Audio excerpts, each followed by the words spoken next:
Masih semangat? Sampai ya terima kasih atas kesempatan ibu-ibu kesini untuk mengikuti diseminasi budaya positif. Mungkin sekali di jam tidur, tapi masih bersemangat untuk mengikuti materi yang terakhir ini. Seperti yang dikatakan tadi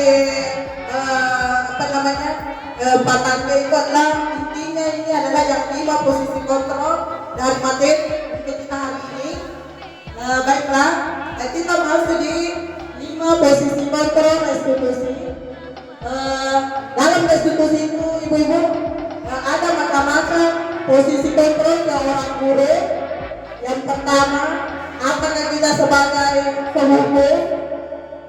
Yang kedua, apakah kita sebagai pembuat merasa bersalah? Yang ketiga, sebagai teman. Yang keempat itu adalah sebagai pemantau. Dan yang paling terakhir adalah apakah kita sebagai seorang manajer? Bagaimana penjelasan dari 5 posisi kontrol ini? Sebelum kita masuk di penjelasan Pak Ibu, selama ini Ibu berada di posisi mana? Saya tanya dulu. Sebagai apa? Apakah sebagai penghukum? Posisi kontrol kita sebagai penghukum? Sebagai pembuat merasa bersalah? Teman? Pemantau? Atau sebagai manajer? Coba kita refleksi ke belakang. Bagaimana selama ini posisi kontrol kita sebagai kepada siswa? Sebagai apa? Pembuat merasa bersalah. Oke, iya. Kemudian kita memantau situasi mereka. Iya. Apakah mereka sudah ada perkembangan atau tidak. Oke, bagus sekali ya. Kemudian kita bisa sebagai manajer dalam memberikan motivasi kepada anak-anak. Oh ya, tepuk semangat dulu untuk ibu kita yang masih semangat sampai sekarang. Kita ya, mari kita cari tahu satu persatu. Posisi kontrol yang pertama itu adalah sebagai penghukum. Posisi kontrol penghukum itu adalah seorang penghukum bisa menggunakan hukuman fisik maupun verbal. Jadi ibu-ibu kalau misalnya bukan saja dikatakan posisi kontrol penghukum itu kalau memberi hukuman fisik kepada siswa. Misalnya kalau ada yang tidak mengerjakan tugas PR-nya, disuruh biasa berdiri di depan. Bukan saja dikatakan hukuman fisik sebagai penghukum, tapi maupun verbal juga mengatakan mengulangi kata-kata kasar kepada siswa, yang menyakitkan siswa itu juga sebagai penghukum. Bagaimana guru-guru yang melakukan posisi penghukum akan berkata patuhi aturan saya atau awas. Jadi di sini kalimatnya itu mengancam siswa. Jadi ini juga termasuk penghukum sebagai verbal. Yang kedua, kamu selalu saja salah. Selalu, pasti selalu yang terakhir selesai. Guru seperti ini senantiasa percaya hanya ada satu cara agar pembelajaran bisa berhasil, yaitu cara dia. Jadi kalau kita lakukan seperti ini, ibu-ibu, berarti posisi kontrol kita sebagai penghukum. Jadi bukan saja sebagai penghukum secara fisik, tapi dengan mengeluarkan kata-kata kasar kepada siswa, membentang atau apa, itu juga termasuk posisi kontrol kita sebagai penghukum. Bagaimana Bapak Ibu? Biasa melakukan ini? Biasa. Oke. Kita lanjut. Kita lanjut ya. Posisi kontrol kedua, pembuat merasa bersalah. Pada posisi ini biasanya guru akan bersuara lebih lembut. Ini yang kasar, tapi kalau sebagai pembuat merasa bersalah itu suara kita lembut kepada siswa. Katakan yang kedua dengan lembut akan seperti ibu sangat kecewa sekali dengan kamu. Berapa kali Bapak harus memberitahu kamu ya? Gimana coba kalau Bapak kamu tahu kamu berbuat begitu? Jadi kita membuat siswa merasa bersalah. Apa yang mereka lakukan kita selalu ketika kita Jadi kalau posisi kita seperti itu Bapak Ibu, kita posisi kelompok kita sebagai pembuat merasa bersalah. Jadi kalau anak-anak kita lakukan seperti ini, mereka akan tidak melakukan budaya positif itu akan dia tidak melakukan, karena merasa selalu dibinasi sama kita. Ya, kita lanjut lagi. Itu yang ketiga sebagai teman, seperti tadi yang dikatakan Ibu, biasa dilakukan di kelas, itu sebagai posisi kotor sebagai teman. Ini yang biasa kita lakukan ya. Guru pada posisi ini tidak akan menyakiti murid, namun akan tetap berupaya mengontrol murid melalui persuasi. Persuasi di sini maksudnya adalah komunikasi yang digunakan untuk mempengaruhi dan mengajak siswa kita untuk melakukan yang kita inginkan. Mereka akan berkata, ayo bantulah, lebih bapak ya. Ayo ingat tidak, bantuan bapak selama ini. Ya, sudah kali ini tidak apa-apa, nanti ibu bantu bereskan. Jadi posisi guru sebagai teman, guru memposisikan dirinya sejajar dengan siswa. Jadi sebagai siswa, dia tidak akan takut. Dia akan merasa, oh saya sebagai teman dengan guru itu, saya akan melakukan, tapi demi guru itu. Misalnya ada guru lain atau bidang studi yang baru masuk di kelas kita, mungkin dia tidak akan melakukan, karena dia hanya menganggap misalnya wali kelasnya itu sebagai temannya. Oke, sudah bisa dipahami? Bisa, kita lanjut.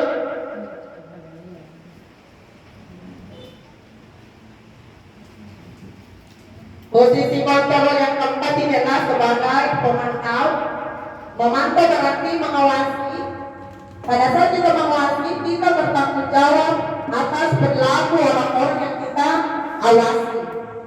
Posisi pemantau berdasarkan pada peraturan dan konsekuensi. Jadi kita kembali ke materi tadi yang dibawakan sama saudara Bu Destia. Inilah kita kembali ke apabila kita posisi kontrol kita sebagai pemantau, kita berdasar adalah keyakinan kelas yang sudah kita buat. Kita menanyakan kepada siswa, mengingatkan tentang keyakinan kelas yang sudah dibuat di kelas. Pertanyaannya dari juga seorang pemantau, peraturannya apa? Maksudnya keyakinan kelas yang kita buat. Apa yang telah kamu lakukan? Sanksi atau konsekuensinya apa? Jadi didasari adalah keyakinan kelas. Jadi ini selalu berhubungan dengan materi yang tadi. Jadi posisi pemantau di sini adalah kita memantau siswa untuk sebagai penghukum dengan posisi kita sebagai pemantau. Ini juga biasa kita lakukan yang tadi. Ya, yang paling terakhir ya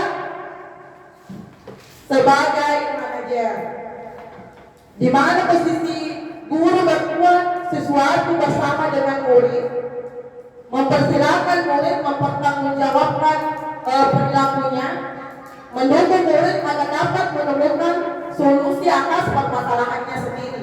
Jadi inilah yang harus kita terapkan di sekolah kita sebagai seorang manajer antara 5 posisi kontrol. Nah, sebagai seorang manajer ini kita tidak memberikan hukuman, tapi menuntut siswa untuk mencari solusi atas permasalahan yang mereka hadapi, yang mereka lakukan. Seorang manajer akan berkata apa yang kita yakini. Maksudnya di sini kembali selalu dikatakan adalah keyakinan kelas yang kita dasari. Jadi untuk sekarang ini yang belum mempunyai keyakinan kelasnya masing-masing, silakan kalian ibu-ibu guru yang hebat silakan dibuat di kelas kita. Ada itu yang didasari supaya kita tidak memberikan sanksi atau hukuman kepada siswa. Apa kamu meyakininya? Jika kamu meyakininya, apakah kamu bersedia memperbaikinya? Jika kamu memperbaiki ini, hal ini menunjukkan tentang apa dirimu, apa rencana kamu untuk memperbaiki hal ini. Inilah kalimat-kalimat yang biasa digunakan oleh seorang manajer. Inilah yang harus kita terapkan, posisi kontrol yang terakhir ini yang diharapkan untuk diterapkan. Jadi posisi guru sebagai seorang manajer, kita harus terapkan pelan-pelan, ya secara spontan, secara langsung tidak. Jadi kita harus budayakan pelan-pelan di sekolah kita, khususnya kelas kita, supaya menjadi budaya positif yang harus dilakukan dengan konsistensi, harus dilaksanakan oleh semua warga sekolah. Oke, kita lanjut. Satu lagi yang mau bertanya tentang posisi seorang manajer. Siapa yang sudah lakukan ini?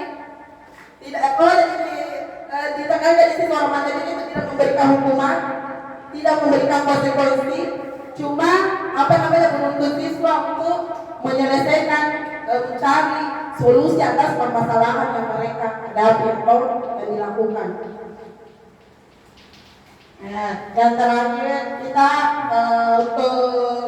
supaya kita memahami materinya, kita membagikan mereka. Jadi setiap kelompok ada di situ, silakan diisi, ditempel sesuai dengan kalimat. Kalau pengukur bagaimana kalimatnya, kita silakan tempel sebagai pembuat merasa bersalah, teman, pemantau, dan sebagai seorang manajer. Silakan ditempel Ibu. Silakan ditempel.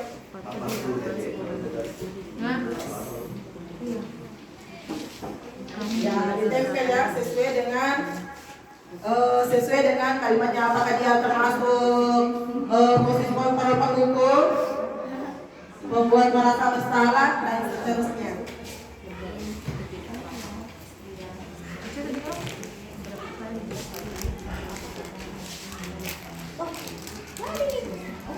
Mantap, sudah selesai. Lincah Baga dulu merpati. Oke, bagaimana? Sudah selesai, Ibu?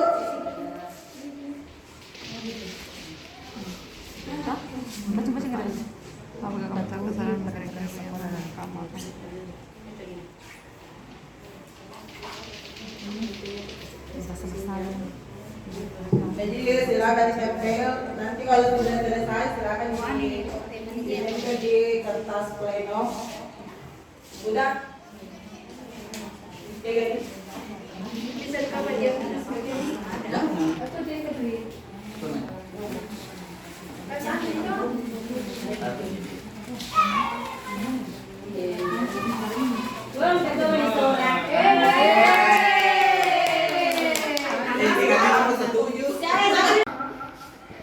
Ya, inilah contoh penerapan 5 posisi kontrol. Kasusnya itu misalnya siswa tidak memakai atribut lengkap saat upacara bendera. Ini yang biasa kita temukan di sekolah kita. Misalnya ada siswa kita yang tidak memakai atribut, apakah dia tidak memakai topi, memakai dasi? Ya biasanya itu kalau kasusnya seperti ini biasanya posisinya di mana? Berada di mana? Apakah kalau pengukur patuhi aturan sekolah lalu berdiri di depan barisan? Nah, ternyata kita di sekolah kita kan sebagai pengukur. Yang kedua, membuat merasa bersalah. Berapa kali Bu Guru harus memberitahu kamu, Bu Guru kecewa sama kamu. Jadi siswanya di sini merasa bersalah, jadi itu namanya membuat merasa bersalah. Posisi kontrol yang ketiga sebagai teman, ayolah yang tertib buat guru bangga. Kali ini tidak apa-apa kamu salah. Jadi posisi sebagai teman, yang saya katakan tadi, guru memposisikan dirinya sejajar dengan siswa. Jadi siswanya itu tidak akan takut. Karena kenapa dia hanya merasa gurunya itu sebagai temannya. Misalnya kalau guru lainnya beda lagi ceritanya. Begitu gitu. Pemantau, kamu sudah melanggar apa peraturan dan posting-postingnya. Jadi kita kembali ke keyakinan kelas yang sudah dibuat. Jadi posisi pemantau di sini adalah kita memantau posisi kita sebagai pemantau untuk menghukum siswa. Yang terakhir adalah manajer, dapat kamu tahu kesalahanmu. Kira-kira bagaimana kamu akan memperbaiki kesalahan ini. Jadi intinya di sini adalah posisi manajer ini adalah tidak memberikan hukuman, tapi kita menanyakan kepada siswa bagaimana cara memperbaikinya. Oke, bagaimana tugasnya tadi? Ada yang apa benar semua? Boleh upload dulu untuk masing-masing kelompok. Jadi silakan ditempel di atas itu yang sudah disediakan. Ini lem kan? Ini dua ki.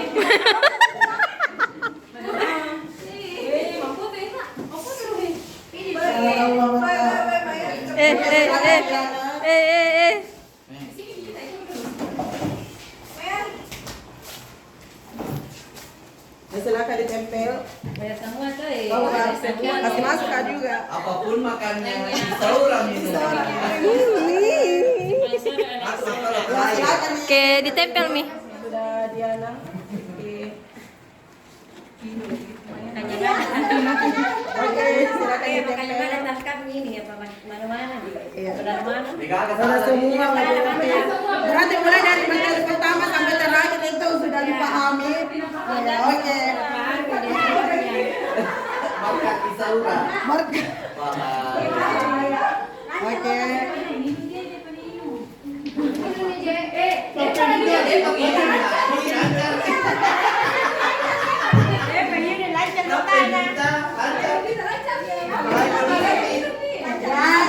Untuk yang terakhir, bagaimana tadi materinya mulai dari pertama sampai terakhir. Jadi mudah-mudahan 5 posisi kontrol yang terakhir ini yang kita harus terapkan di sekolah kita supaya menjadi budaya positif yang harus dilaksanakan oleh semua warga sekolah. Demikian yang sempat materi yang sempat saya sampaikan pada kesempatan ini. Saya kembalikan ke kata Ya, aplaus dulu buat Ibu Santorian. Ya. Itulah materi terakhir kita yaitu 5 posisi kontrol restitusi. Ya, saya kembali ke sini dulu. Penghukum, pembuat merasa bersalah, teman pemantau manajer. Saya mau kasih dulu satu permasalahan. Bagaimana Bapak Ibu-Ibu mengungkapkan jika Ibu sebagai penghukum, sebagai pembuat merasa bersalah, teman pemantau manajer. Jika pada hari itu siswa kita ada yang tidak mematuhi aturan sekolah, contohnya tidak memakai dasi pada saat upacara bendera. Sebagai penghukum, ada yang bisa kata-kata apa yang Ibu katakan? Sebagai penghukum, sebagai ibu penghukum, kata-kata apa yang Ibu katakan kepada anak yang tidak menggunakan dasi saat upacara bendera? Ada? Coba ya. Coba Ibu pinterin dulu.